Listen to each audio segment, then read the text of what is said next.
तुम सा गोई हरदम गोई तुम साज नहीं है, बाती तो है हरदम मगर आवाज नहीं है, बाती तो है हरदम मगर आवाज नहीं है।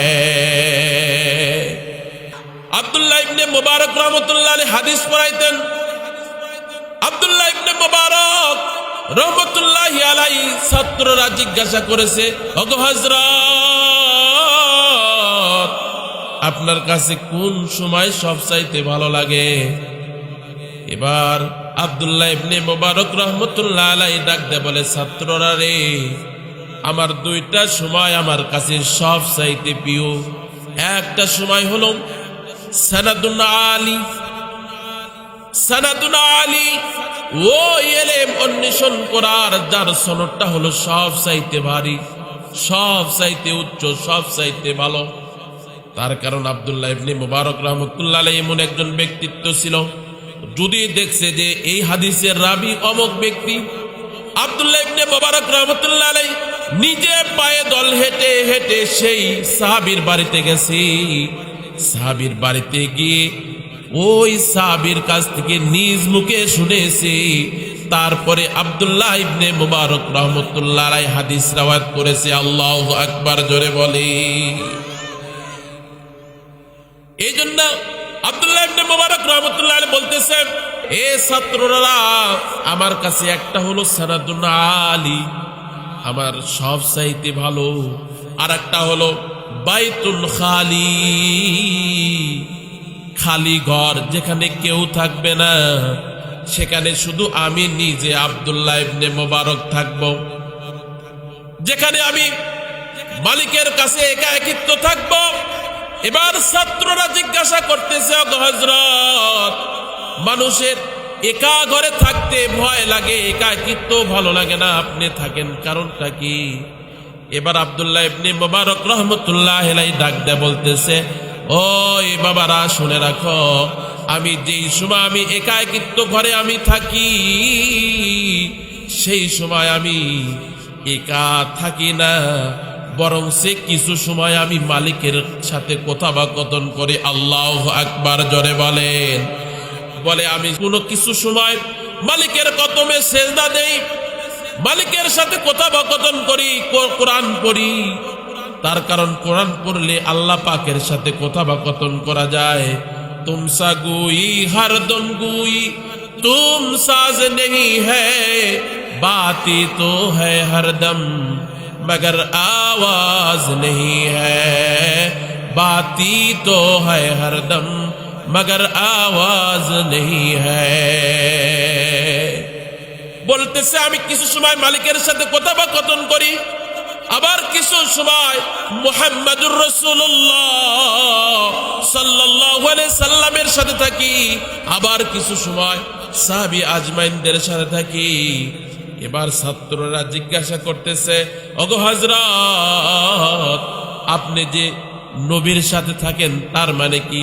বলতেছে, বোকারা, তোরা বুঝিস না, তার কারণ আমি যেই সময় আমার নবীর সাথে থাকি, সেই সময় আমার নবীর হাদিস পড়ে পড়ে নবীকে স্মরণ করি। আল্লাহু আকবার জোরে বলেন।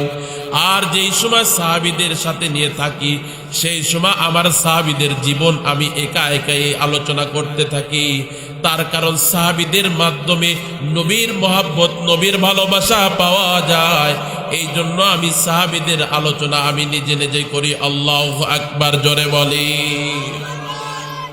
আল্লাহ পাকের পয়গম্বর মুহাম্মদুর রাসূলুল্লাহ সাল্লাল্লাহু আলাইহি ওয়াসাল্লাম মেরাজে যেই সময় গিয়েছিলেন, মেরাজে যাওয়ার সময় আল্লাহ পাকের ফেরেশতার সাথে অনেক কিছু দেখেছে। দেখার পরে জান্নাত দেখেছে, জাহান্নাম দেখেছে, অনেক কিছু আল্লাহ পাকের পয়গম্বরকে দেখাইছেন। দেখানোর পরে রাসূলুল্লাহ সাল্লাল্লাহু আলাইহি সাল্লামকে জিজ্ঞাসা করতেছেন যে, পয়গম্বর, আপনি সব কিছু আল্লাহ পাকের দেখেছেন, যে জান্নাত দেখেছেন, জাহান্নাম দেখেছেন, এবং কার কোন শাস্তি হবে এটাও দেখেছেন। এবার পয়গম্বর আলাইহিস সালাতু ওয়াস সালাম ডাক দিয়ে বলে, জিবরাইল, সব দেখেছি, সব বুঝে এসেছে, কিন্তু জিবরাইল গো, আমি দেখলাম কিছু ফেরেশতারা রুকুর অবস্থায় আছে, রুকু থেকে তারা ওঠে না। কিছু ফেরেশতা দেখলাম তারা সেজদা অবস্থা আছে, সেজদা থেকে মাথা উঠায় না। কিছু ফেরেশতাদেরকে দেখলাম তারা সবেমাত্র তাহরিমা বেঁধে আছে, রুকুতেও যায় না, সেজদাতেও যায় না। ব্যাপার বুঝলাম না গো জিবরাইল, এরা এই অবস্থা আছে কেন? জিবরাইল আলাইহিস সালাতু ওয়াস সালাম ডাক দিয়ে বলে, পয়গম্বর, যাদেরকে আপনি দেখছেন এরা রুকুর অবস্থা আছে, এরা কিয়ামত পর্যন্ত রুকুর অবস্থাতেই থাকবে। আল্লাহু আকবার জোরে বলেন। যাদেরকে দেখতেছেন রুকুর অবস্থা আছে, তারা রুকুতে কিয়ামত পর্যন্ত থাকবে। যাদের সেজদাতে দেখতেছেন তারা সেজদাতে কিয়ামত পর্যন্ত থাকবে। যাদের কওমার হালতে দেখেছেন, দাঁড়ায় থাকতে দেখেছেন তাহরিমা বেদে, তারা কিয়ামত পর্যন্ত দাঁড়ায় থাকবে, এক বিন্দু পরিমাণ তারা এদিক সেদিক হবে না। আল্লাহু আকবার জোরে বলেন। তার মানে আল্লাহ পাক এই ফেরেশতাদেরকে ইচ্ছা শক্তিও দেন নাই, ইচ্ছা শক্তি প্রকাশ করবে সেই ক্ষমতাও তাদের দেয় নাই। তারা কিয়ামত পর্যন্ত দাঁড়ায় থাকবে, কিয়ামত পর্যন্ত রুকুর অবস্থাতেই থাকবে, কিয়ামত পর্যন্ত ওই সেজদার অবস্থা, সেজদা দিতেই থাকবে, মানে সেজদার অবস্থাতেই থাকবে। সুবহানাল্লাহ। দোস্ত আর বুজুর্গ, আল্লাহ পাক তাদের ইচ্ছা শক্তি দেন নাই। ইসরাফিল আলাইহিস সালাতু ওয়াস সালাম বিশাল বড় ভয়ানক আকৃতির ফেরেশতা, সিংহায় ফু দিয়ে ফু দেওয়া অবস্থাতে দাঁড়ায় আছে। আল্লাহ পাকের হুকুম যে সময় হবে সেই সময় সিংহা ফুক দিবে। আবার আল্লাহ পাক যেই সময় বলবে ইসরাফিল রে ফু দিস না, এক সেকেন্ডও এদিক সেদিক করবে না। আল্লাহু আকবার জোরে বলে। ফেরেশতা ইসরাফিল জলদিন সিংহা ফু নিয়ে দাঁড়ায় আছে। আপনাকে যদি 1 ঘন্টার জন্য দাঁড়া থাকতে বলা হয়, 1 ঘন্টা, আপনার মাজার ব্যথা, কোমরের ব্যথা, হাঁটুর ব্যথা, মাথার ব্যথা, আরো কত কি যে ব্যথা শুরু হয়ে যাবে, ঠিক না? আপনার বাথরুম চাপবে, আপনার পেশাব চাপবে, ঠিক না? কথা বলেন না কেন? আপনাকে কত কিছু, এদিকে যাইবেন সেদিকে যাইবেন, কিন্তু ফেরেশতাদের অর্ডার দেন নাই। সিংহা ফু দেওয়ার অবস্থাতেই দাঁড়ায় আছে, সেজদার অবস্থাতেই তারা পড়ে আছে, রুকুর অবস্থাতেই তারা পড়ে আছে। এই ক্ষমতা, ইচ্ছা শক্তি প্রকাশ করার ক্ষমতাও দেন নাই, কোনো ইচ্ছেই তাদের ভিতরে দেন, ঠিক না? যেরকম ভাবে আসমানকে আল্লাহ পাক কোনো ইচ্ছা শক্তি দেন নাই, ইচ্ছা শক্তি প্রকাশ করবে সে ক্ষমতাও আল্লাহ পাক দেন নাই। সূর্যকেও ইচ্ছা শক্তি দেন নাই, যেথায় থেকে উদিত হইতেছে আবার সেটায় গিয়ে ডুবে যাইতেছে। চাঁদ মামা যেটাই থেকে উদিত হইতেছে আবার সেটাই তাই ডুবে যাইতেছে। তার কারণ আল্লাহ পাক তাদের কোনো ইচ্ছা শক্তি দেন নাই। গাছকে কাটতেছেন, গাছ বলতেছেন আমাকে কেটো না, আমি ব্যথা পাই, ইচ্ছা মতো গাছ আগাতে কাটতেছেন, গোড়াতে কাটতেছেন, মাথার উপরে কাটতেছেন। আপনি ইচ্ছা মতো গাছকে কাটতেছেন, গাছ কথা বলে না, কারণ গাছকে কথা বলার কোনো ইচ্ছা শক্তিও দেয় নাই, ইচ্ছা শক্তি প্রকাশ করার ক্ষমতা আল্লাহ পাক দেন নাই। সুবহানাল্লাহ জোরে বলে। তাদেরকে দেন নাই। গাছ কোনো কথা বলে না, পাতা টান দিয়ে ছিটতেছেন, বলতেছে না আমার ব্যথা লাগে রে, আমাকে টান দিস না, বলতেছে। আবার খড়ির গাছ কাটতেছেন, খড়ির গাছ ইচ্ছা মতো এখানে কাটতেছেন, এখানে ফাটতেছেন, কোনো কথা বলতেছে কাটো না, আমি আঘাত পাই, কোনো কথাই বলতেছে। এই জন্য দোস্ত, আবার এক শ্রেণীর মাখলুক আল্লাহ পাক সৃষ্টি করেছে, যে মাখলুককে আল্লাহ পাক ইচ্ছা শক্তি দিছে, মাগার ইচ্ছা শক্তি প্রকাশ করার ক্ষমতা দেন নাই। সেটা হলো যেরকম গাভী, মোষ, ছাগল, এদেরকে আল্লাহ পাক ইচ্ছা শক্তি দিছে, কিন্তু ইচ্ছা শক্তি প্রকাশ করার ক্ষমতা দেন নাই। যেমন ভাবে আপনি গাভীর দুধ দহন করতেছেন, ইচ্ছা মতো দুধ দহন করতেছেন, যদি গাভী লাথি মারে সেই জন্য দুই পাটা বেঁধে নিয়েছেন। এবার গাভীর বাচ্চাটা ডিস্টার্ব দিবে, গাভীর বাচ্চাটাকে আরেক গাছের সাথে বেঁধে রেখেছেন। এবার গাভী কান্দে আর বলে, আল্লাহ, আমাকে তুমি তাদের খেদমত করতে পাঠাইছো, ঠিক আছে, কিন্তু আল্লাহ, ওই গাছের নিকটে আমার ছোট্ট বাচ্চা দুধ খাওয়ার জন্য এখানে বসে আছে, দুধ খাওয়ার জন্য। ও দোস্ত, এবার যদি গাভী তার মালিককে বলে, ও মালিক, একটু দুধটা দহন করা বাদ দাও, আমার বাচ্চাটা খাবে। ইচ্ছা শক্তি থাকা সত্ত্বেও ইচ্ছা প্রকাশ করার ক্ষমতা গাভীকে আল্লাহ দেন নাই। তার কারণ যতটুকু দহন করবে ততটুকু দহন করে মালিক নিয়ে যাওয়ার পরে যা বাঁচবে তাই ওই গাভীর বাচ্চাটা পান করবে। বলতে পারবে না তোমরা আর দহন করো না, আমার বাচ্চাটা দুধ খাবে। ঠিক কিনা জোরে বলে? বলতে পারে? এই যে গরুকে নিয়ে, মোষকে নিয়ে, মোষের উপরে এত মাল উঠাইছে, মোষ বলতে পারে না যে কালকে অনেক 10 মণ 20 মণ মাল বয়ে দিছি গো মালিক, আজকে একটু কম করে আমার বোঝা, আমার উপর বোঝাটা উঠায় দেন, তার কারণ আমার কোমরে ব্যথা হইতেছে, আমার হাঁটুতে ব্যথা হইতেছে। বলতে পারে? বলতে পারে না। হাজার কষ্ট থাকলেও এই কষ্টটা প্রকাশ করার ক্ষমতা তাদেরকে দেন নাই। কিন্তু আল্লাহ পাক আমাকে আপনাকে বানাইছেন, আমাকে আপনাকে অনেক দামি করে বানাইছেন। আল্লাহ পাক আপনাকে আমাকে ইচ্ছা শক্তিও দান করেছে, ইচ্ছা শক্তি প্রকাশ করার ক্ষমতাও আল্লাহ দান করেছে। সুবহানাল্লাহ।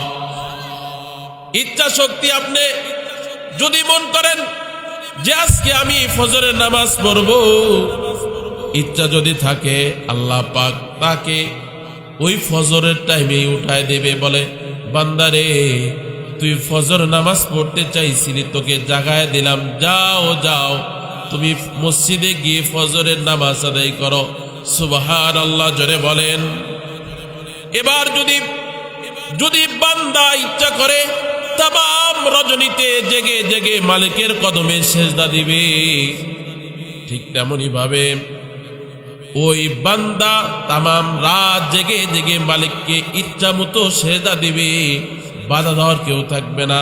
তার কারণ ইচ্ছা শক্তি দান করেছেন কে? জোরে বলেন কে? আল্লাহ। বান্দা তামাম রাত ইবাদত বন্দি করবে, বাধা দেওয়ার মতো কেউ নাই।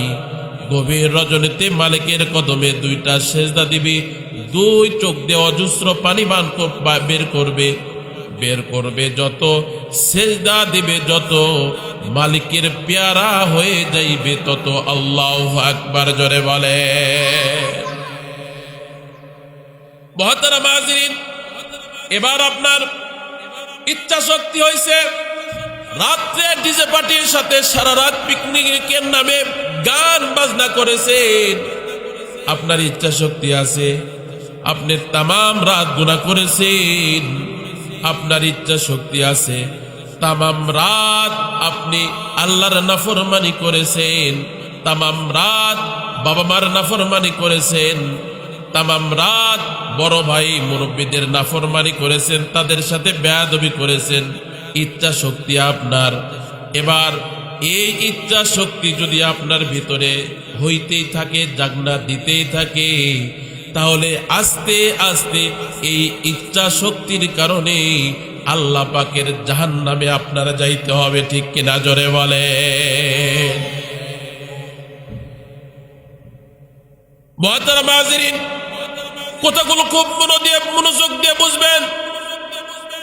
তার কারণ ইচ্ছা শক্তি দান করেছেন কে? আল্লাহ।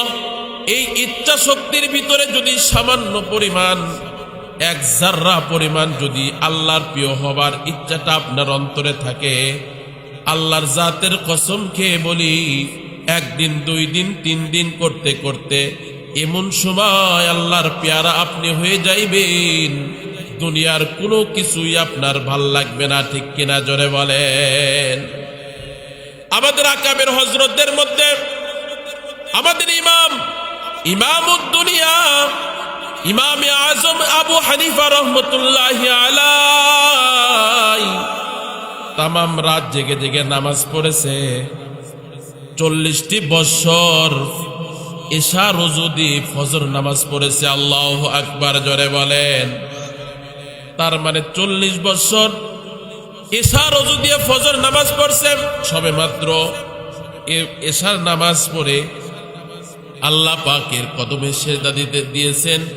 দিতে দিতে আল্লাহ পাকের ওই পরে যে আরেকটা বিধান ফজর নামাজ দান করেছে, সে ফজর পর্যন্ত পৌঁছা দিয়েছে। এটা একদিনে হয় নাই গো বাবা, এটা আল্লাহ পাকের 1 দিন 2 দিন করতে করতে আল্লাহ পাক এই তবকা ইমামে আজমকে দান করেছে। সুবহানাল্লাহ করে বলে।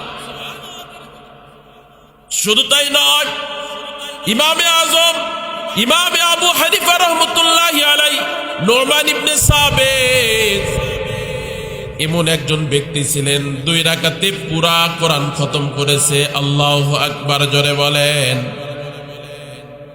তার কারণ হলো, কোনদিন এশার নামাজে যেই সময় এশার নামাজ পড়েছে, ইচ্ছা শক্তি, মালিকের ইচ্ছা শক্তি, মালিকের প্রেম তার অন্তরে বের হয়েছে। এবার বলতেছে যে, নিজে নিজেকে বলতেছে, এ ইমাম, ও ইমামে আজম, আজকে রাত্রে তুমি তোমার মালিকের কদমে সেজদা দিতে দিতে রাত কাটিয়ে দাও। এবারে আমাদের ইমামে আজম আবু হানিফা রাহমাতুল্লাহি আলাইহি এশার নামাজ পড়ার পরে মসজিদে একাই একাই দাঁড়ায় গেছে। মুয়াজ্জিন দেখছেন যে যেহেতু ইমাম আজকে শুরু করছে, তো মনে হয় ইমাম আজকে সারা রাত নামাজ পড়বে, তামাম রাত কোরআন পড়বে। এবার মুয়াজ্জিন সাহেব বাতিটি নিভু নিভু করে দিয়ে দরজাগুলো চাপিয়ে দিয়ে চলে গেছে। চলে যাওয়ার পরে মুয়াজ্জিন যেই সময় আবার ফজরের নামাজের সময় এসেছে, দেখে ইমামের জবান দিয়ে বের হইতেছে 30 পারার লাস্টের সূরা নাস তেলাওয়াত করতেছে। আল্লাহু আকবার, জোরে বলে। আমাদের আকাবের হযরতদের ইচ্ছা শক্তি ছিল এরকম। শুধু ইমামে আবু হানিফা রাহমাতুল্লাহি আলাইহি 2 রাকাতে নামাজে কোরআন খতম করে নাই। সাহাবী আজমানদের মধ্যে হযরতে ওসমান রাদিয়াল্লাহু তাআলা আনহু 1 রাকাতে পুরা কোরআন খতম করেছে। সুবহানাল্লাহ।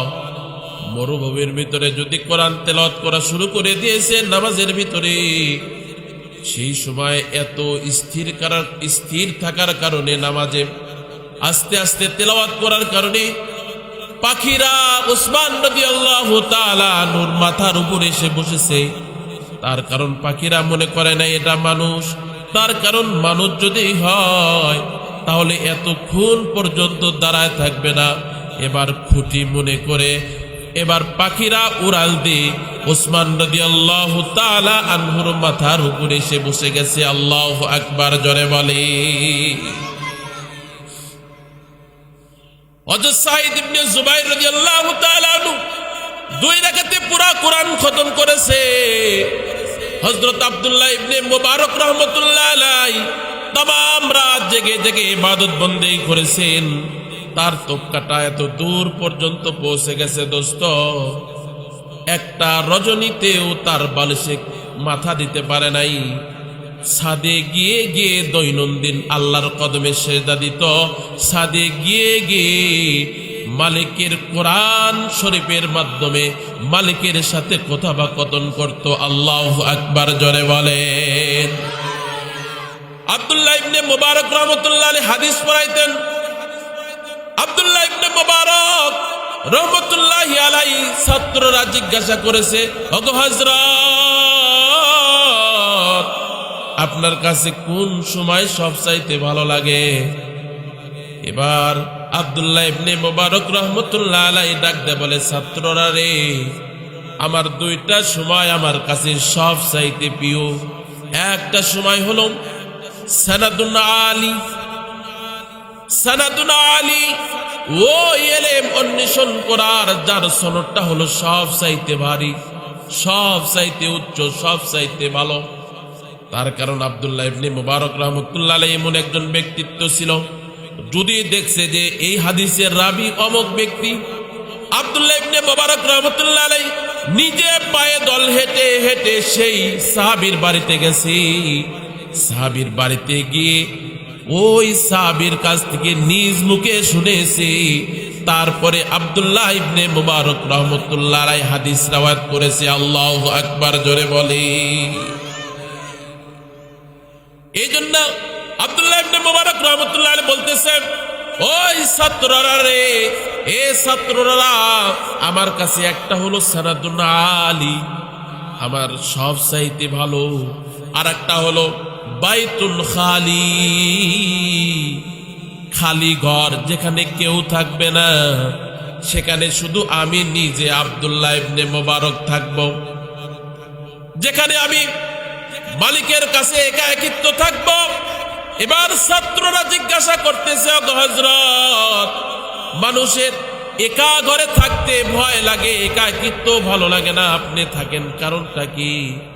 এবার আব্দুল্লাহ ইবনে মুবারক রাহমাতুল্লাহ আলাইহি ডাক দিয়ে বলতেছে, ওই বাবারা শুনে রাখো, আমি যেই সময় আমি একাকিত্ব ঘরে আমি থাকি, সেই সময় আমি একা থাকি না, বরং সে কিছু সময় আমি মালিকের সাথে কথোপকথন করি। আল্লাহু আকবার জোরে বলেন। বলে আমি কোনো কিছু সময় মালিকের কদমে সেজদা দেই, মালিকের সাথে কথোপকথন করি, কোরআন পড়ি। তার কারণ কোরআন পড়লে আল্লাহ পাকের সাথে কথোপকথন করা যায়। তুম সা গুই হরদম গুই, তুম সাজ নেহি হ্যায়, বাতি তো হ্যায় হরদম, मगर आवाज नहीं है, बाती तो है हरदम, मगर आवाज नहीं है। বলতেছে আমি কিছু সময় মালিকের সাথে কথোপকথন করি, আবার কিছু সময় মুহাম্মাদুর রাসূলুল্লাহ সাল্লাল্লাহু আলাইহি সাল্লামের সাথে থাকি, আবার কিছু সময় সাহাবী আজমাইনদের সাথে থাকি। এবার ছাত্ররা জিজ্ঞাসা করতেছে, ওগো হযরত, আপনি যে নবীর সাথে থাকেন তার মানে কি? বলতেছে, বোকারা তোরা বুঝিস না, তার কারণ আমি যেই সময় আমার নবীর সাথে থাকি, সেই সময় আমার নবীর হাদিস পড়ে পড়ে নবীকে স্মরণ করি। আল্লাহু আকবার জোরে বলেন। আর যেই সময় সাহাবীদের সাথে নিয়ে থাকি, সেই সময় আমার সাহাবীদের জীবন আমি একা একাই আলোচনা করতে থাকি। তার কারণ সাহাবীদের মাধ্যমে নবীর মহব্বত, নবীর ভালোবাসা পাওয়া যায়। এই জন্য আমি সাহাবীদের আলোচনা আমি নিজে নিজে করি। আল্লাহু আকবার জোরে বলি। এবার যদি আপনাকে খালি ঘর যদি দেওয়া হয়, হয়তোবা মোবাইল নিয়ে বসবেন, নয়তোবা 10 জন বন্ধুকে নিয়ে আড্ডা মারবেন, নয়তোবা কোনো খারাপ জিনিসে আসক্ত হয়ে যাইবেন, হয়তোবা খারাপ জিনিসে আসক্ত হবেন না। এর মধ্যে কেউ কেউ আছে 10 জন বন্ধু, 5 জন বন্ধু নিয়ে এসে আড্ডা, তামাশা, তাস অথবা জুয়া অথবা দুনিয়ার কোনো কাজের সাথে ব্যস্ত হয়ে যায়। কিন্তু কোনো যুবক মনে করে না যে হাই রে, আজকে বাড়িতে কেউ নাই, ইচ্ছা অনুযায়ী মনের ইচ্ছা মতো মালিকের কদমে সেজদা দেই। অদোস্ত, যদি কোনোদিন আপনার মন চায়, মনে রাখেন, সেই সময় আপনি মনে রাখেন আপনি আল্লাহ পাকের পেয়ারা হয়ে গেছেন। আল্লাহু আকবার জোরে বলে। কোনদিন মনে করেন জিন্দেগি তো না, বলতেছে দোস্ত কেউ নাই রে বাড়িতে, পাঁচজনকে ডাকছে, এবার নিশাদ্রব্যর মধ্যে হয়তো সামিল হয়ে গেছে, অথবা তাস, অথবা যে কোনো একটা গুনার ভিতরে সামিল হয়ে গেছে। যুবক বলে না যে যেহেতু বাড়ি খালি আছে, মালিকের কাছে একটু জোরে জোরে কান্নাকাটি করি, মালিকের কদমে এটা বেরছি, নম্বর দুটা সেজদা দেই। এটা কোনো যুবক বা আমরা করি না, ঠিক কিনা? খালি বাড়ি পাইলে শয়তান ওয়াসওয়াসা দেওয়া শুরু করে। হ্যাঁ, এবার আমরা সুন্দর জিনিস যাচাই করি না। সানাতুনা আলী আব্দুল্লাহ ইবনে মুবারক রাহমাতুল্লাহ আলাইহি তার এটা মাথার ভিতরে সব সময় কাজ করেছে যে কোনটা সবচাইতে মর্যাদাশীল উচ্চ মাকাম, সেগুলো তালাশ করেছে।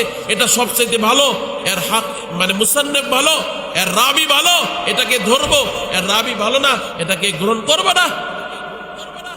আমরা তো ওগুলো যাচাই করি না। আমরা যদি বই হয় এটা কার বই এটা দেখি না, পড়ে পড়ে নিজের ঈমানকে নষ্ট করে দিই, ঠিক কিনা জোরে বলে? দুস্থ আর বুজুর্গম, যদি ওই এক রাতেই যদি মালিকের কদমে যদি একটা সেজদাও দেন, আর যদি হাতটা উঠে আল্লাহ পাকের কাছে দোয়া করেন, আল্লাহ আমার জিন্দেগির সব রাত নষ্ট হয়ে গেছে। ও যুবক, ও পর্দার আড়ালের মা বোনেরা, ও বড় বড় বাবারা, এবার যদি আপনি বলেন আল্লাহ আমি একাকিত্ব ভাবে আছি, আল্লাহ গো তুমি মেহেরবানি করে আমার গুনাহ খাতা মাফ করিয়া দাও। ওগো আল্লাহ আমাকে তো চিরবিদায় নিয়ে চলে যাইতে হবে, মেহেরবানি করে কামেলে ঈমান না হওয়া পর্যন্ত তুমি কবরে ডাক দিবা না। এরকম খেয়াল আসে না? দোয়া তো করতেই চায় না। দোয়া কি করতে চায় বলে? দোয়া তো করতেই চায় না। যুবক যারা আছে, বুড়ো বুড়ো বাবা আছে, পর্দার আড়ালের মা বোনের যারা আছে, দোয়া কি ফজিলত জানেন?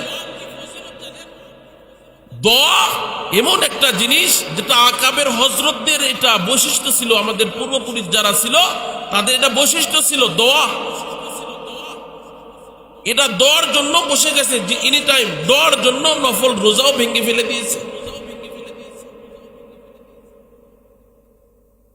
ইমাম মারুফ কারকি রহমতুল্লাহ আলাইহি নাম শুনছেন? জিন্দেগিতে তো নাম শুনেন নাই।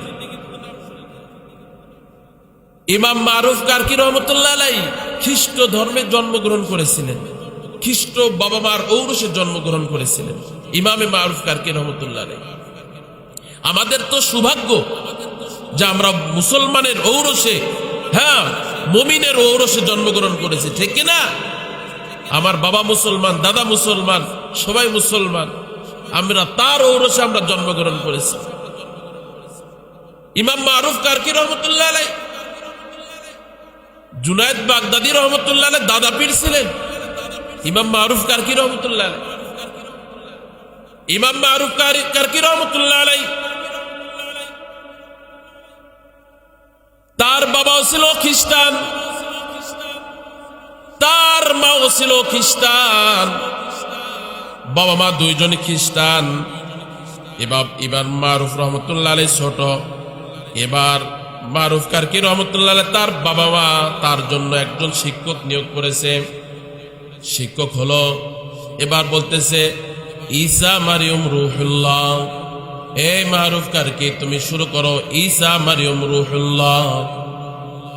এইটা তাকে শেখানো হইতেছে, কিন্তু ইমাম মারুফ কারকি রহমতুল্লাহ আলাইহি তার জবান দিয়ে শুধু ঈসা মারিয়ম রূহুল্লাহ বের হইতেছে না, তার জবান দিয়ে আল্লাহ পাক আহাদ আহাদ বের করতেছে। আল্লাহু আকবার জোরে বলে, বলতেছে আহাদ আহাদ। এবার খ্রিস্ট শিক্ষক বলতেছেন, তার বাবা মাকে বলতেছেন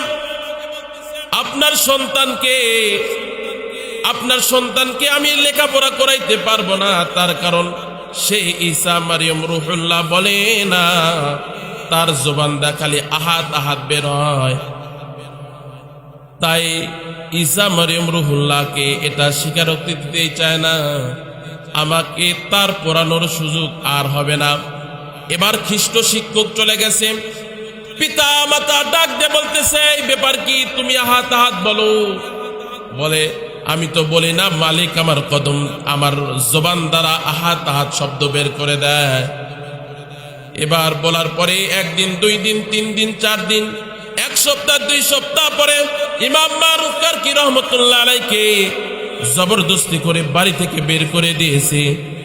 বলে যাও, তোমার মতো সন্তানের আমার প্রয়োজন নাই। ইমাম মারুফ কারকি রহমতুল্লাহ আলাই ঘর থেকে বের হয়ে চলে গেছে। চলে যাওয়ার পরে মালিকের কদমে সেজদা দিতে দিতে, মালিকের কদমে এত সেজদা দিয়েছে, মালিকের এত ইবাদত বন্দেগি করেছে, করতে করতে আল্লাহ পাক জামানার শ্রেষ্ঠ ওলি হিসাবে আল্লাহ পাক তাকে বানায় দিয়েছে। শ্রেষ্ঠ ওলি ইমাম মারুফ কারকি রহমতুল্লাহ আলাই। এই যে ইমাম মারুফ কারকি রহমতুল্লাহ আলাই যেই সময় দেখছে ঘটনাক্রমে রাস্তাতে চলতেছে, চলার প্রতিমধ্যেই একজন ব্যক্তি পানি বিক্রি করতেছে। আপনারা তো এগুলো দেখেন নাই, একসময় পানিও বিক্রি হয়েছে ইন্ডিয়াতে। সেই সময় পানি বিক্রি করতেছে। পানি বিক্রি করার সময় ওই পানি বিক্রি করার কলসে লেখা আছে, जो इस बर्तन से पानी पिएगा अल्लाह पाक उस पर रहम करेगा। सुभान अल्लाह जोरे बोले। বলতেছে যে ব্যক্তি এই কলস থেকে পানি পান করবে আল্লাহ পাক তার উপর আল্লাহ পাক রহমত নাজিল করবে। সুবহান আল্লাহ জোরে বলে। এবার ইমাম মারুফ কারকি রহমতুল্লাহ আলাই, ইমাম মারুফ কারকি রহমতুল্লাহ আলাই যেই সময় দেখছে ওখানে লেখা আছে, जो इस बर्तन से पानी पिएगा अल्लाह उस पर रहम करेगा।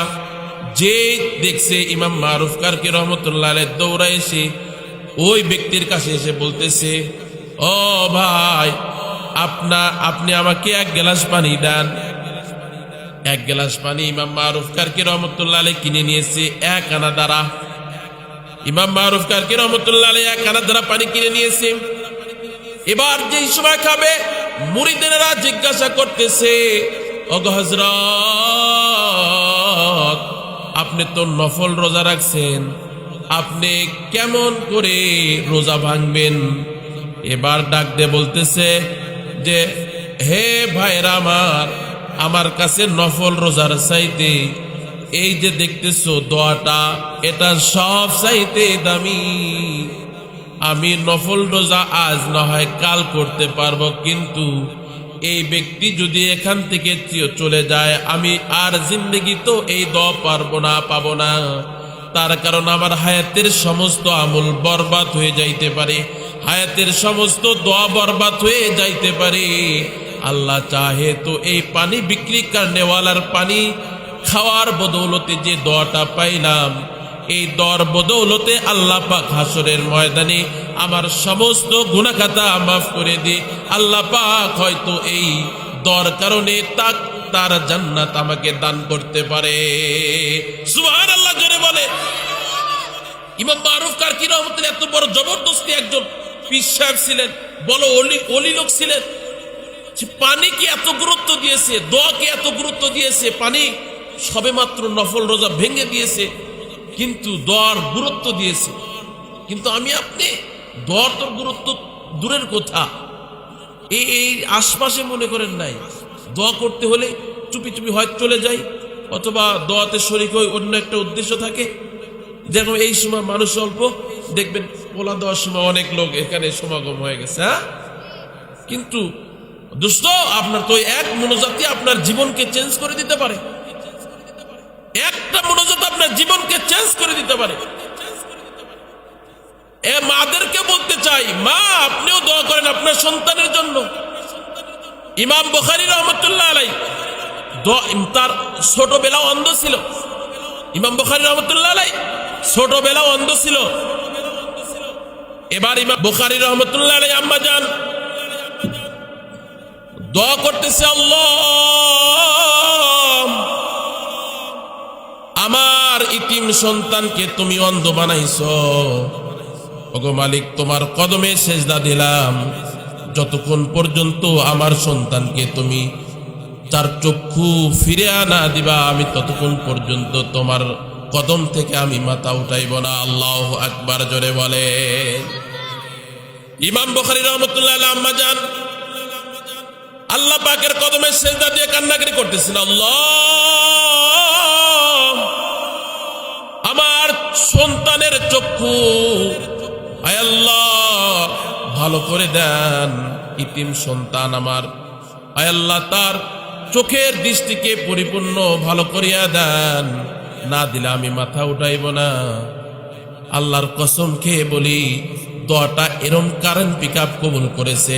আল্লাহ পাকের কাছে দোয়া করতে দেরি হয়েছে, কিন্তু আল্লাহ পাক তার দোয়া খানা কবুল করতে দেরি করে নাই। আল্লাহু আকবার জোরে বলেন। ইমাম বুখারী রাহমাতুল্লাহ আলাইহি আম্মা জান সিজদা থেকে ওঠার পরেই দেখে যে তার সন্তান এদিক সেদিক যাইতেছে, এদিক সেদিক গিয়ে খেলাধুলা করতেছে। তার কারণ হলো আল্লাহ পাক তার সন্তানের চোখের দৃষ্টিটা ভালো করে দিয়েছে। আল্লাহু আকবার জোরে বলেন। তার কারণ ইমাম বুখারী রাহমাতুল্লাহ আলাইহি, আমরা তো চোখের এই এতগুলো আলোতেও আমরা দেখতে পাই না। ইমাম বুখারী রাহমাতুল্লাহ আলাইহি চাঁদের আলোতে বসে বসে কিতাব লিখেছে, হাদিস লিখেছে। তার কারণ হলো তার চক্ষুটা শুধু জন্মে সূত্রের চোখ নয়, এটা মায়ের দেওয়া চোখ। এই চোখের এই মায়ের দেওয়ার কারণে আল্লাহ পাক এমন চোখ দান করেছে মরণের আগ পর্যন্ত ইমাম বুখারী রাহমাতুল্লাহ আলাইহির চশমা লাগে নাই। সুবহানাল্লাহ জোরে বলেন। তবে মায়ের কাছ থেকে দোয়া নিয়েন। বাবা মা কার কার বেঁচে আছে তারা গনিমত মনে করে দোয়া নিবেন, বদ দোয়া নিবেন না। দোয়া করলেও যেরকম ভাবে মালিক কবুল করে, বদ দোয়া করলেও আল্লাহ পাক সেরকম কারেন্ট পিকআপ কবুল করে। জুরাইস নামক একজন আল্লাহর ওলি ছিলেন। লাশ কথা আমাদের হযরত এখানে এসে গেছে, লাশ কথা শুনে হযরত জুরাইস আলাইহিস সালাতু ওয়াস সালাম হুজুর পাক সাল্লাল্লাহু আলাইহি সাল্লাম বলেন জামানার সবচাইতে বড় আবেদ ছিলেন জুরাইস। জঙ্গলে ইবাদত বন্দেগি করতেন, একটা ছাপরি ঘর বানাইছেন, ভিতরে ইবাদত বন্দেগি করেন। ইবাদত বন্দেগি করতে করতে আল্লাহ পাকের কাছে এত পেয়ারা হয়ে গেছে, এলাকার মানুষের কাছে এত পেয়ারা হয়ে গেছে। তার কারণ এলাকার ভিতরে যদি কেউ একটা মুরগি জবাই করে, সেই মুরগির এক অংশটা জুরাইসকে দিয়ে আসতো। এলাকার ভিতরে যদি কোনো গাছের যদি ফল হইতো, প্রথম ফল জুরাইসকে দিয়ে আসতো। জুরাইস রহমতুল্লাহ আলাইহি জবরদস্ত আবেদ ছিলেন। ইবাদত বন্দি করতেছে তার ঘরের ভিতরে, জঙ্গলের ভিতরে ইবাদত বন্দি করতে করতে হঠাৎ করে একদিন তার আম্মা জান এসে গেছে। এসে বলতেছেন, বাবা জুরাইস, আমি এসেছি তোমার সাথে কথা বলার জন্য।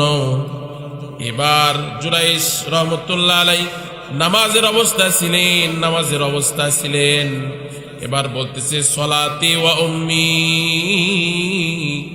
আমি নামাজ পড়তেছি, আমি মায়ের ডাকে সাড়া দিব না নামাজ আদায় করব। একবার দুইবার মা ডেকে চলে গেছে। প্রথম দিন চলে গেছে, আবার দ্বিতীয় দিন এসেছে। দ্বিতীয় দিন এসে বলতেছেন, বাবা জুরাইস রে, আমি তোমার সাথে সাক্ষাৎ করার জন্য এসেছি। প্রথম দিনের নাই এবার জুরাইস বলতেছে, সলাতি ওয়া উম্মি, আমি নামাজ পড়বো না আমার মায়ের সাথে সাক্ষাৎ করব।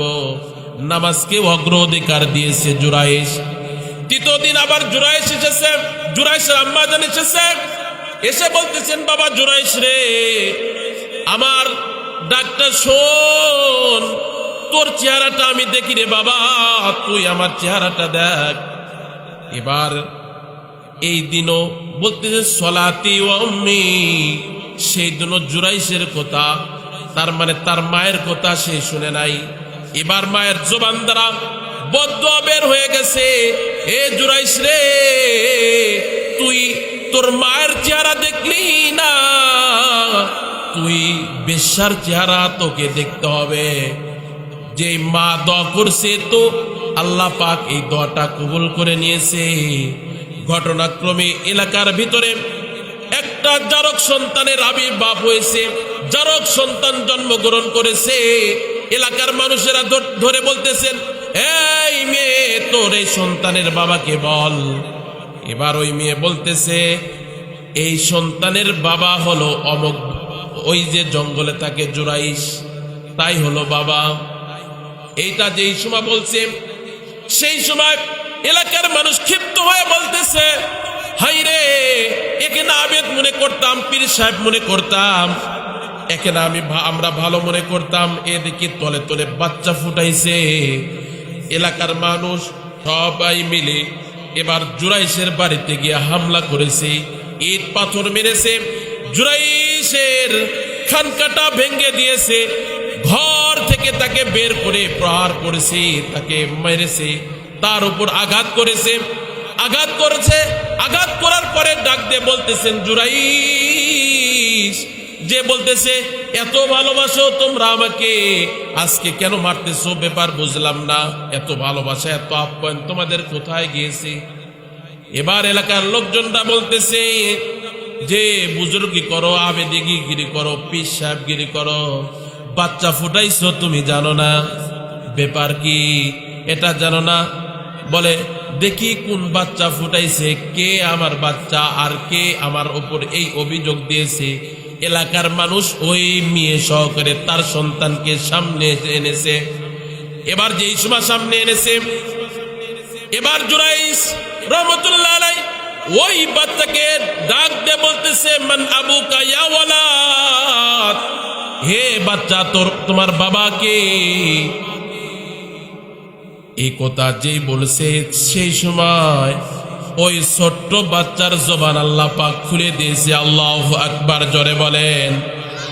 এবার ছোট্ট বাচ্চা বলতেছেন যে আমার বাবা হলো আনা ইবনুল ফুলানুর রাই, আমার বাবা হলো অমুক রাখাল, আমার বাবা, আমার মা তার সাথে জেনা করেছে, আমার জেনা করার কারণে তার ঔরসে আল্লাহ পাক আমাকে পাঠাইছে। আই জুরাইশকে যে দেখতেছো, জুরাইশ হলো বলো আল্লাহর ওলি, জুরাইশ কোনো গুনাহগার না, গুনাহগার হলো অমুক রাখাল। আপনারা জুরাইশকে কোনো প্রহার করেন না, আঘাত করেন না, জুরাইশ হলো নির্দোষ। আল্লাহু আকবার, জোরে বলে। যেই সময় বলছে জুরাইশের দোষ নাই, জুরাইশ জেনা করে নাই, সেই সময় এলাকার মানুষ সবাই জুরাইশের কদমে পড়ে গেছে। দোস্তরা রে, আমি দিল থেকে বলবো, যাদের পিতামাতা বেঁচে আছে নেক দোয়া নিব ইনশাআল্লাহ। তার কারণ নেক দোয়া পিতামাতার কাছ থেকে নিবেন বেশি বেশি, বদ দোয়া নিবেন না ইনশাআল্লাহ।